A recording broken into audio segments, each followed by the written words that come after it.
네, 안녕하십니까. 보험증권 담당하고 있는 정태준입니다. 시장 정상화 시 반등을 주도할 기업 보험증권 파트 말씀드리겠습니다.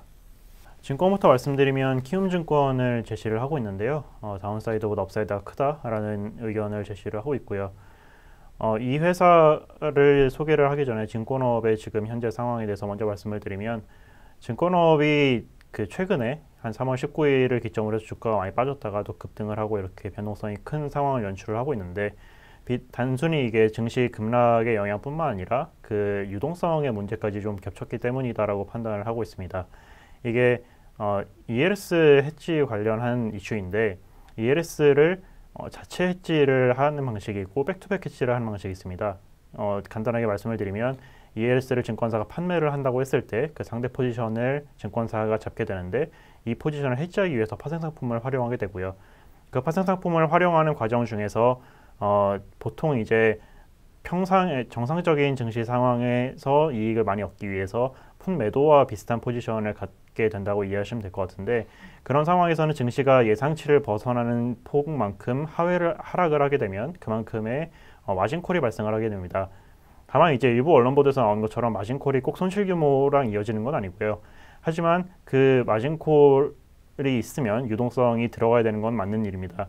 다만 이제 그렇게 보통 유동성이 필요하게 되면 CP 시장, 회사채 시장에서 CP를 발행을 해서 조달을 보통 하는 게 일반적이고, 또 부동산 PF를 하면서 유동화를 시킬 때 발행을 하는 ABCP, 전자단기 사채 같은 것을 이제 통해서 조달을 하는데, 지금 그 당시 상황을 말씀을 드리면, 그 당시에 또 이제 전반적으로 글로벌 증시가 급락을 하던 상황이었고, 유동성 위기도 얘기가 나왔던 상황이기 때문에 CP 시장 자체도 상당히 마비가 됐던 상황이었습니다.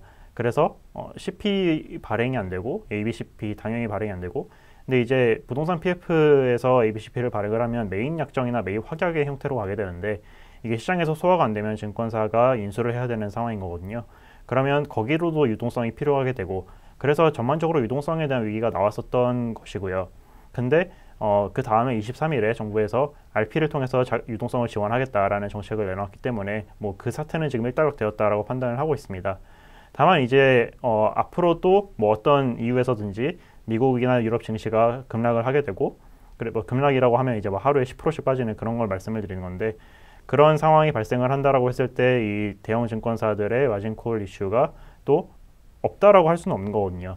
그렇기 때문에 키움증권을 말씀을 드리는 거는, 키움증권은 그렇게 증시가 급락을 하는 상황이 된다라고 하더라도 이 PI 자산에서 주식 투자하는 거에서 손실 나는 것만 감내를 하면 됩니다. 일단 ELS 자체 해지를 아예 안 하고 있고요. 이 자체 해지를 안 하면 운용사에다 이름을 시키는 백투백 해지를 할 수가 있는데, 그러면 거기에서 나오는 뭐 파생 손실이라든지 이런 거에서는 자유로워지게 됩니다. 그렇기 때문에 순전하게 이 증시가 회복되는 거를 온전하게 누릴 수 있고, 또 증시가 빠질 때는 파생 손실을 걱정하지 않고 그냥 이 주식 운용 손실만 걱정하면 된다 정도로 이해하시면 될 것 같고요. 그리고 지금 이 증권업의 업황이 브로커리지랑 트레이딩이랑 PF로, IB로 이렇게 나눠서 세 가지로 말씀을 드리면, 브로커리지는 엄청 호황입니다. 지금 일평균 거래대금이 역사상 뭐 신기록을 경신을 하고 있는 상황이고, 브로커리지에서 들어오는 이자 손익은 신용공여 잔고를 통해서 예측을 할 수가 있는데, 지금 이제 반대매가 많이 나와서 신용공여 잔고가 많이 내려갔지만, 그 1분기 평전으로 봤을 때, 평균치로 봤을 때는 3월 중순부터 신용공여 잔고가 떨어지고 있기 때문에 결과적으로는 전분기 대비해서 평전은 증가하는 상황이 될 거거든요. 그래서 이자 손익도 괜찮을 거고, 결과적으로 브로커리지는 양호합니다. 근데 그 브로커리지에서 MS를 누가 가장 강하게 가지고 있느냐는 역시 키움증권이거든요. 그렇기 때문에 이 브로커리지 호황의 수혜는 가장 많이 받을 수 있을 거다라고 생각을 하고 있고요. 트레이딩은 아까 앞서서 쭉 말씀드렸던 것처럼 이 파생 관련된 손실이 중요해지는 상황인데, 거기서 좀 자유로운 상황이고, PF 같은 경우에도 지금, 그러니까 IB 같은 경우에도, IB에서 주로 이제 그 대형사들은 부동산 PF를 많이 하고요. 이 채무 보증을 하느냐 아니면 PF 대출을 하느냐의 문제인데, PF 대출 같은 경우에는 지금 키움증권은 거의 없습니다. 거의 없는 게 아니라 아예 없는 수준이라고 보시면 될 것 같고요. 거의 그 신용공여 한도 내에서 리테일 신용공여가 다 쓰고 있기 때문에 이 PF 대출이 셀다운이 안 돼서 그다음에 수수료가 생각보다 안 들어오는 그런 이슈에서도 좀 자유롭고요. 채무 보증을 깔아놓은 거에서는 어차피 수수료가 계속 들어오는 거기 때문에 이걸 이제 매입 확약을 할 수 있는 여력이 되느냐의 문제인데, 그 말씀드렸던 것처럼 ELS에서 요구되는 유동성이 없기 때문에 이걸 전부 다 매입 확약이나 매입 작정을 실행을 한다고 하더라도 뭐 유동성에 문제가 있을 거라고 생각하지는 않습니다. 그렇기 때문에 키움증권이 지금 다운사이드의 면에서는 그렇게 좀 크게 있지 않다라고 판단을 하고 있고, 오히려 시장이 정상화된다고 했을 때 그 하이베타 모델을 가지고 있기 때문에 이 PI에서도 벌고 브로커리지에서 버는 그런 양상으로 업사이드가 좀 더 크다. 그래서 시장 반등을 주도할 수 있다라고 판단을 하고 있습니다. 다음으로는 미래에셋생명 말씀을 드리겠습니다. 보험사 중에서는 미래에셋생명이 가장 경쟁력이 있다라고 판단을 하는데요. 그 이유는 IFRS 17의 부담이 가장 적고, 그렇기 때문에 필연적으로 금리에 대한 민감도가 낮고, 그리고 이제 금리가 혹시라도 급등을 한다라고 했을 때 RBC 비율도 잘 버틸 수 있기 때문입니다. 그 이제 또 꾸준히 성장 가능한 수익 구조를 보유하고 있다는 점도 경쟁력으로 제시를 할 수 있습니다. 일단 IFRS 17부터 말씀을 드리면, 지금 뭐 또 한 차례 유예가 되긴 했지만 이 IFRS 17이 도입이 된다라고 했을 때는 보험 부채 계약 중에서 시가평가를 했을 때 손실 계약이 나는 계약이 적어야 됩니다. 근데 그 손실 계약, 그러니까 이제 이익 계약과 손실 계약의 차이를 LAT 잉여금액이라고 하는데, 이 보험계약 부채에 대비해서 LAT 잉여금액이 가장 높은 회사가 미래에셋생명입니다. 그렇기 때문에 평소에 그 주가 흐름도 5년물 시장금리에 가장 덜 민감하게 움직이고요. 지금 그 코로나 사태가 터지기 전에는 계속 금리가 하락을 하고 있던 상황이었기 때문에 그만큼 미래에셋생명의 경쟁력이 더 부각이 되던 상황이었습니다. 근데 이제 최근에 금리가 좀 반등을 많이 해서 한 1.4%대까지 올라간 걸로 판단을 하고, 1.4%대에서 3%대 왔다 갔다 하고 있는 상황인데, 지금 그래서 이제 다른 생보사들이 많이 뭐 올라가고 이런 상황입니다.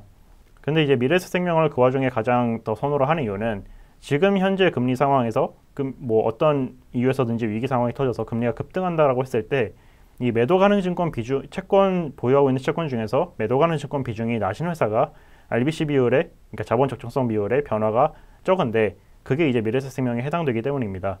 이렇게 금리가 급등을 한다라고 가정을 했을 때 매도 가능 증권으로 분류된 채권들은 기타 포괄 손익 누계액에서 공정가치 평가를 하면서 그게 이제 차감이 되는 효과가 나타나는데, 그럼 RBC 비율이 떨어지고 보통 그러면 신종자본증권이나 후순위채를 발행을 하면서 메꿉니다. 근데 지금 이제 아까 증권 할 때 말씀드렸듯이 그 회사채 시장이 발행이 좀 어려운 상황이기 때문에 그 신종이나 후순위채의 조달이 잘 안 될 수가 있는 리스크는 안고 있는 거거든요. 그리고 그렇게 금리가 급등을 하는 상황이 온다라는 거는 무엇이든지 신용위기가 온다라는 거기 때문에 사채 시장에서 조달이 좀 어려울 수 있다라고 판단을 하고 있고요. 그런 리스크에 있어서는 가장 안정적이다라고 판단을 하고 있습니다. 그리고 이제 꾸준한 수익 모델 창출은, 이 회사는 일반 계정에서의 그런 뭐 일반 보험, 그러니까 보통 뭐 다른 데서 파는 보장성이나 저축성 이런 거보다도 특별 계정 자산에서 파는 그런 뭐 퇴직연금이라든지 변액보험 자산을 많이 팔고 있습니다. 이 퇴직연금과 변액보험 같은 경우에는, 퇴직연금은 이제 시장이 점점 커지는 상황이고 뭐 수수료는 줄어들기 마련이지만, 그렇기 때문에 좀 이렇게 Q 성장에 좀 더 의지를 해서 성장을 해나간다라고 보시면 될 것 같고, 변액보험은 사실 장 따라간다라고 보시면 됩니다. 장이 안 좋을 때는 당연히 자산이 줄고요. 장이 올라갈 때는 자산도 늘어나는 상황인데, 뭐 증시가 점진적으로 우상향한다, 그러니까 장기적으로 봤을 때 우상향한다라는 가정 하에서는 변액 자산도 계속 커갈 수 있다라고 판단을 하고 있습니다.